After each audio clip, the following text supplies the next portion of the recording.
Daniel Pelka, a boy the report described as an invisible child. He was brought up in a chaotic family where violence and heavy drinking were the norm. He was known to police, social services, teachers and doctors, but not one professional asked him what was going on at home. One is he didn't speak good English. I think also his self-esteem was so low, he was a very isolated little boy, and so people found it hard to engage him.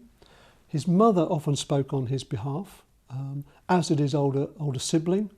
At this house in Coventry, Daniel was terrorised, starved, beaten and force-fed salt. At school, he rooted through bins for food. He once turned up with 2 black eyes. He was murdered by his Polish parents, his mother Magdalena Wuszak and stepfather Mariusz Krzyżewicz. The review found they misled authorities, lying about his injuries and pretending he had an eating disorder. But the report shows just how stretched children's services were. Overworked staff who were naive, who weren't inquisitive, who were assuming that others were intervening, who weren't prepared to think the unthinkable. It highlighted missed opportunities to help Daniel, including 27 reports of domestic violence to police. In January 2011, he went to hospital with a broken arm.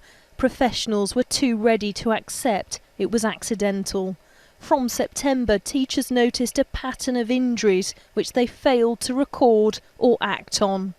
In February 2012, he saw a community paediatrician. His weight loss was not recognised and child abuse was not even considered. Arguably they are, as you said, basic errors, but we've got to put this against the backdrop of social care workers, police, house colleagues, other city council employees working every day, making what some would argue are kind of impossible judgment calls on child protection. So I think our key now is how do we learn from those issues. The review found that no one could have predicted the killing, but in his short life, Daniel was failed by many individuals. 18 months on from his pitiful death, no one will take responsibility.